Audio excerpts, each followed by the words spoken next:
Hey guys, good morning সবাইকে। আমরা সকালবেলা বেরিয়ে গেছিলাম ঘুরতে। আর কোথায় ঘুরতে গেছিলাম তোমরা কিছুক্ষণ পরেই জানতে পারবে। আর এখানে আমাদের জন্য আমার পুরো ফ্যামিলি ওয়েট করছিল। আর আমার ছেলে ভীষণ এক্সাইটেড ছিল ঘুরতে যাবে বলে। আর আমরা রাস্তা দিয়ে যেতে যেতে একটা মন্দির দেখলাম। মন্দিরটার নাম পরে জানতে পারলাম, এটা কৈলান মন্দির। আর আমি এই ফার্স্ট টাইম এলাম, এমনকি আমার ফ্যামিলি সবাই ফার্স্ট টাইমই এলো।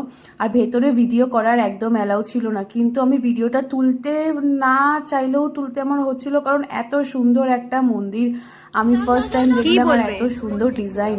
তোমার সানগ্লাসটা কি খারাপ হয়ে গেল?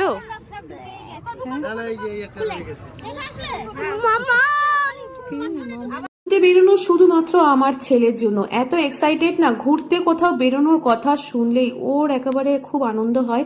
আর আমরা সেদিনকার যাচ্ছিলাম বকখালিতে, তোমাদের তো বলাই হয়নি। বকখালির কিন্তু নতুন নতুন ভিডিও দেখতে গেলে আমার চ্যানেলটাকে সাবস্ক্রাইব করে রেখো, অনেক ভিডিও দেখতে পাবে। আর সবাই হ্যাপি থেকো, সুস্থ